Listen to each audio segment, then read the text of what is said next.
Good evening, Western Standard viewers. I'm Nigel Hannaford, and welcome to Hannaford, a weekly politics show. Normally, I introduce a guest at this point, but as it is the end of the year, I want to share a few thoughts with you about how I see the world alone.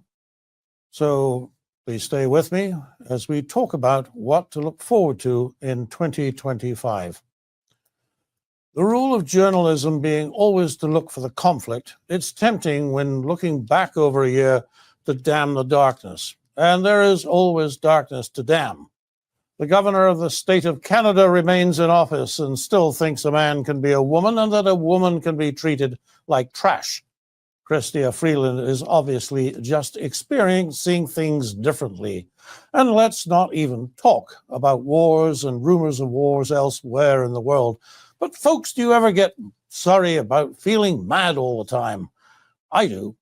I also believe that, as Sir Winston Churchill said, defeat is never fatal and victory is never final. I see some hope that the common sense struggle has turned in favor of those of us who desire a better country. Let me give you 5 reasons why I expect good things from 2025. First, woke is on the way out. Oh, it's still around, deeply embedded in bureaucracy and academia. But more and more people in business and industry are starting to say no more. Ford, Walmart, Molson Coors, John Deere, Lowe's.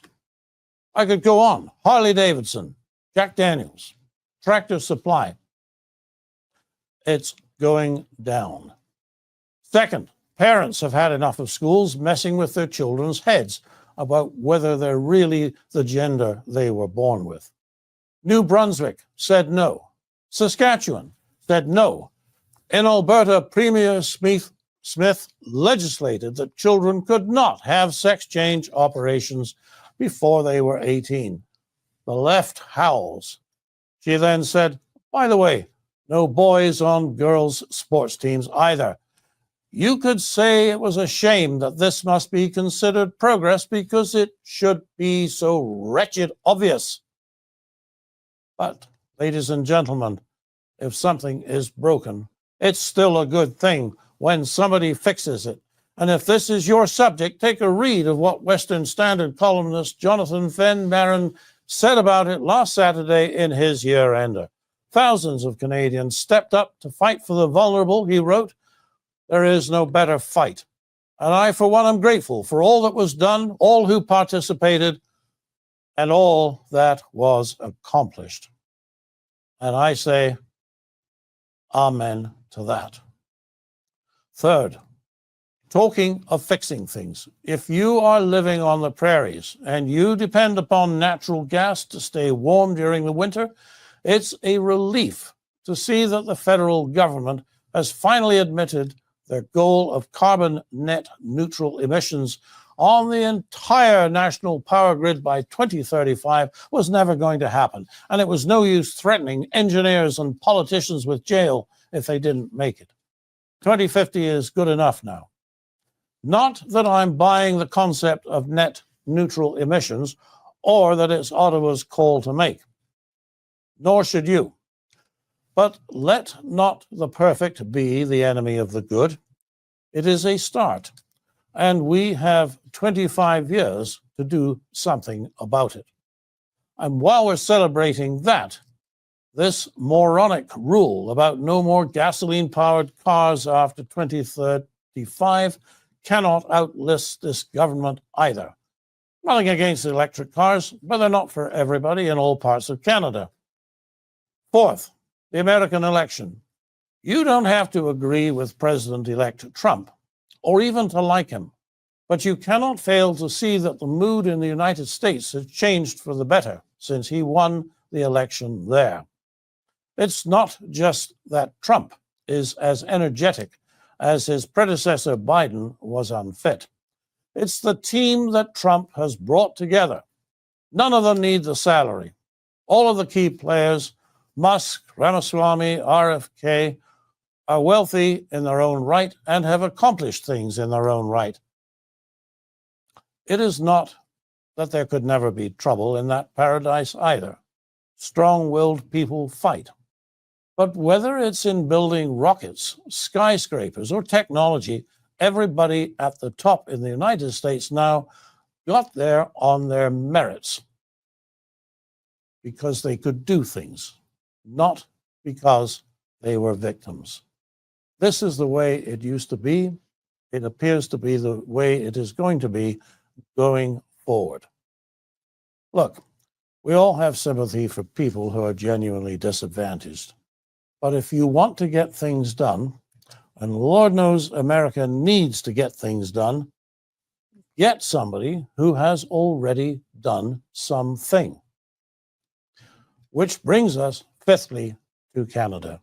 We have every reason to hope that there will be a change of government here that will reignite some passion among a people that for 9 years has been paying the cost of Justin Trudeau's delusions of adequacy.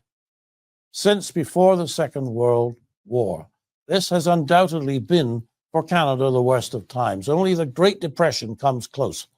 But since 2015, when sunny days was the slogan, Canadians have been betrayed, ruined by government debt and inflation, told to feel ashamed of their history and stripped of their protection. Police forces disrespected as crime rises, and their military gutted of equipment and honor as the world looks to be a more dangerous place than it has been for years. Ladies and gentlemen, that's about to change. The consensus is that this government cannot last.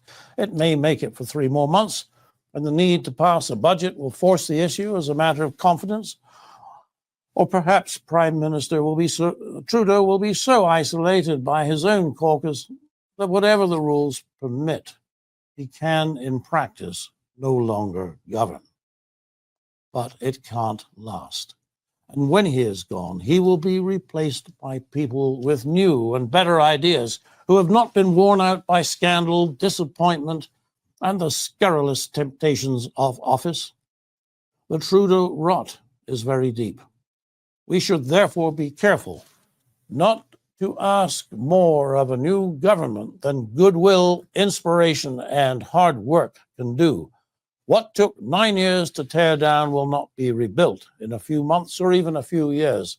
But we can expect and do expect to be moving in the right direction. We can expect laws designed to trample free speech, private conscience, and the sanctity of public finance to be ripped from the statute books, just like Mr. Singh ripped up that agreement.